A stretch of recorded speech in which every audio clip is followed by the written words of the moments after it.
So our first speaker is a lecturer of psychology at Newcastle University with extensive experience in developing interventions to enhance health and well-being, with a focus on eating, weight and associated psychological factors. I want to say a big thank you to Dr. Liz Evans for delivering the opening talk today. I'm very much looking forward to listening.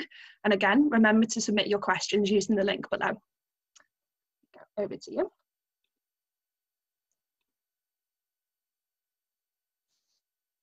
Hello, I hope you can hear me. I'm just going to check that you can before I start. Okay, well, welcome to this seminar. It's quite a daunting task to be opening it up with such a big and broad topic in only 15 minutes. So I hope that you enjoy this potted history of the relationship between obesity and mental health, and a little dive into the complexity, but not too much, just enough for a Wednesday night. Okay, so here we go.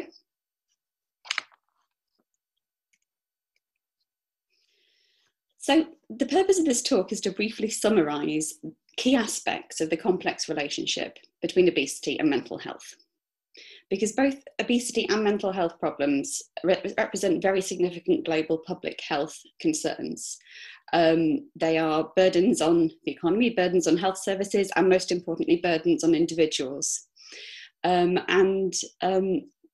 Both mental health problems and obesity are associated with social stigma, low self-esteem and chronic health conditions. So it's important that we understand them not only as separate phenomena, but in terms of their interaction. And that's because observational studies suggest that mental health problems and obesity co-occur at a greater than chance rate. For example, the chart that you're currently viewing shows data from Australian general practice. And it indicates that a greater proportion of men and women with a BMI in the obese range are symptomatic of depression when compared to individuals in the normal weight and overweight BMI ranges. You can also see that depression is more common in people who have underweight at the same time, although this was a very small part of the sample. So it's essentially you observe a U-shaped curve in terms of the relationship between depression and weight. Sorry to interrupt you, Liz. The slides aren't shared at the moment, so they're just not showing. I'm sorry about that. That's entirely my own fault. Is that any better? Yes, we just press play from current slide. There we go. So I hope you can now see the U-shaped relationship between mental health and depression here. Okay. So why does my talk start with complexity?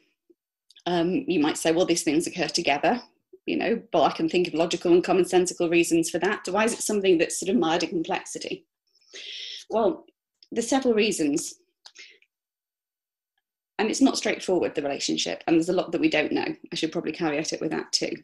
So first of all, many different factors, of which many overlap, are associated with the development and maintenance of obesity and with mental health problems. And it also appears that some of the causal relationships go in both directions, not just one.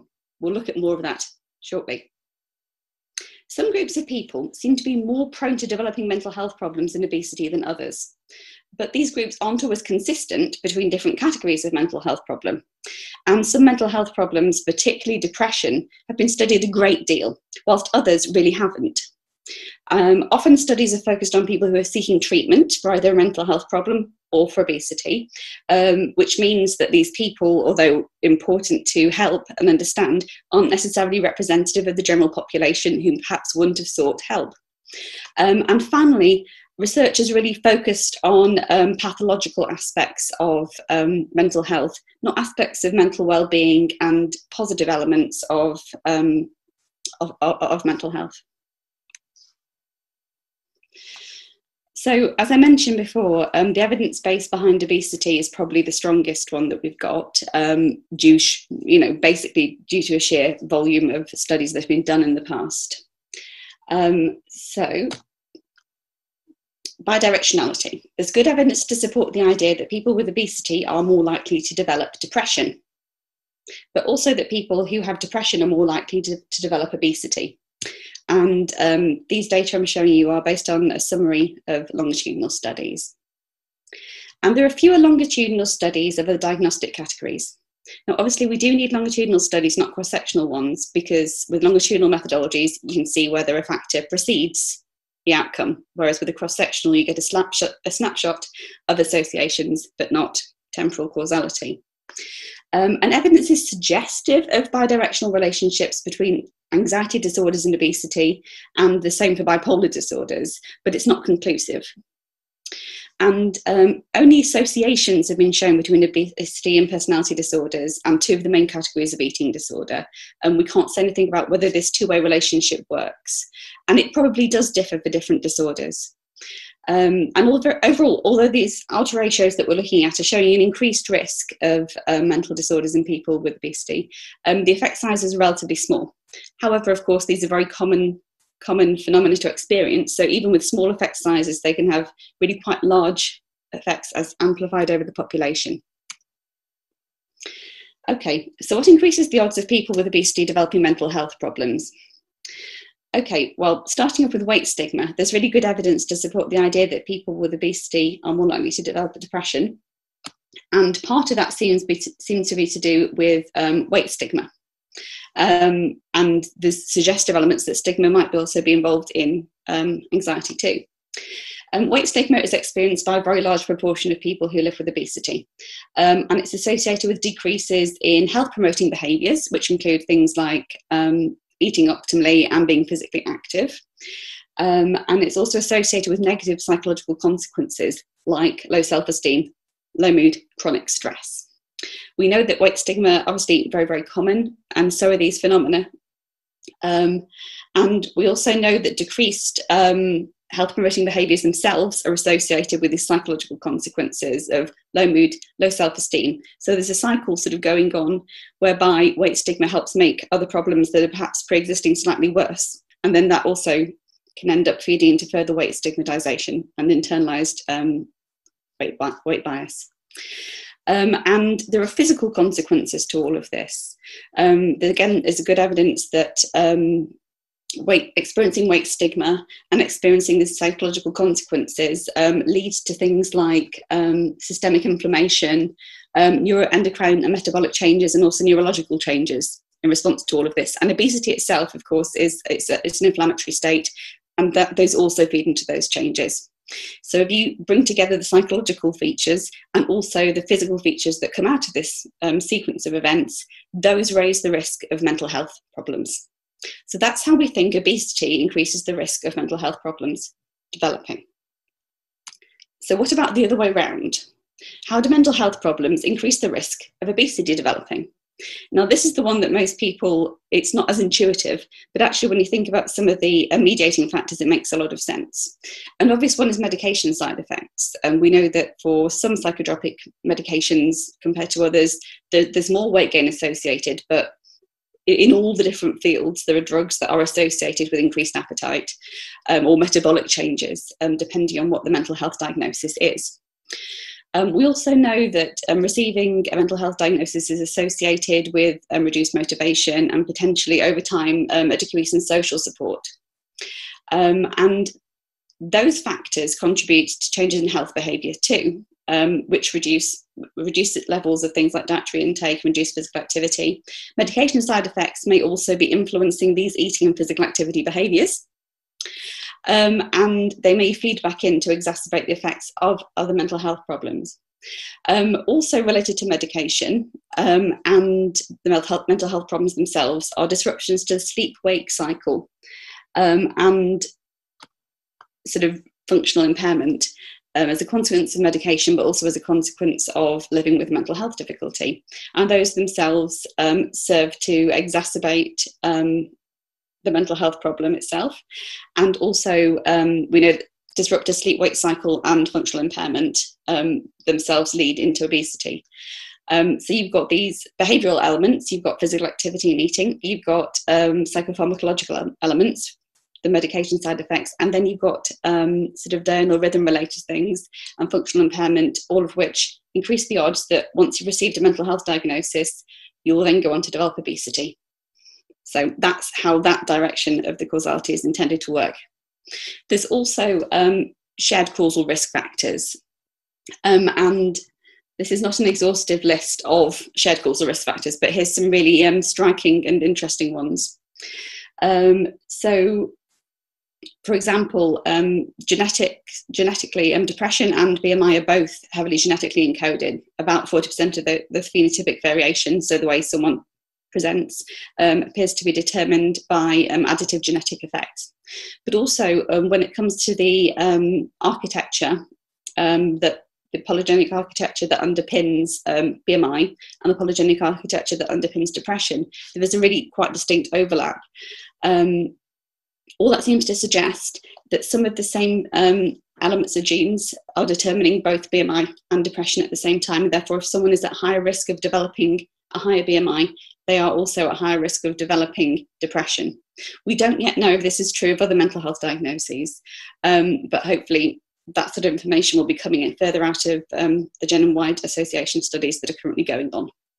We also know that the experience of maternal stress before birth, so prenatal maternal stress, seems to affect fetal brain sex differentiation at specific stages of fetal development, and that maternal stress appears to affect areas of the brain responsible for mood, stress and metabolic function, and that's particularly true of women. And one thing we're going to discuss in a minute is the fact that women appear to be slightly more vulnerable to the association of these things than men. And childhood adversity itself is associated with increased risks of both obesity and depression. And the mechanism underpinning both of those outcomes appears to be chronic low-grade inflammation of the type that I described a couple of slides ago.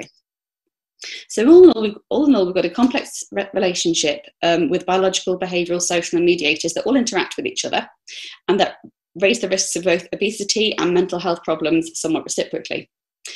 We also know that particularly for depression, women are more vulnerable to showing this relationship. People with more severe obesity tend to develop higher levels of mental health problems, and people with a longer history of mental health problems over the years are more likely to develop obesity, presumably because over the years the causal processes ratchet up.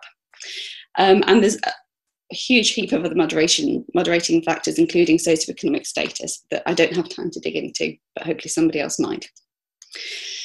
It's much harder to find literature on positive mental health outcomes with obesity. In fact, I spent about 3 hours digging. And I've come up with a range of things, including the fact that actually when you look at things like sense of meaning and purpose in life, which is known as eudaimonic well-being, versus hedonic well-being, which is sort of pleasure, positive affect, and social well-being, overall, when you look at the general population, people with higher BMIs don't report lower well-being in these categories than others. We know that when people engage in exercise and report positive body image, this appears to be protective over the development of mental health problems in people with obesity. So that's great because that provides us with targets to intervene on to try and enhance. And there's also good evidence, emerging evidence, that interventions to enhance body appreciation and decrease the risk of eating disorders are effective in essentially improving obese people's experience of their bodies. Finally, there appear to be more similarities than differences in the mental health of people across the BMI spectrum. So Eric Robinson's put a recent preprint out of an umbrella review of systematic reviews of psychological correlates of obesity. His conclusion overall is that effect sizes are comparatively small. There's a big overlap between participants with higher or lower body mass index and mental health factors, indicating that the level of expected overlap between these two groups in terms of their experience of these psychological factors is very, very, very close. There's only really a 5% sort of gap at the end.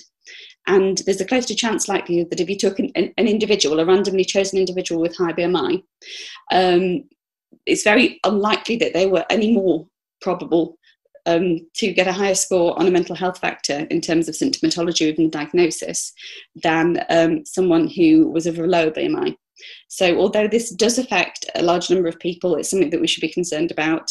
Nevertheless, it seems to be something that it's not everyone's experience. And to go in doom and gloom and say you're doomed to experience mental health problems because you've got obesity really doesn't show the entire picture. So future directions. So the need for longitudinal research with general population samples, as I've mentioned, there's been a focus on people who have presented for treatment, and also focused on very specific categories of mental health problem. We need to know more about things like schizophrenia and about various groups of eating disorders in particular.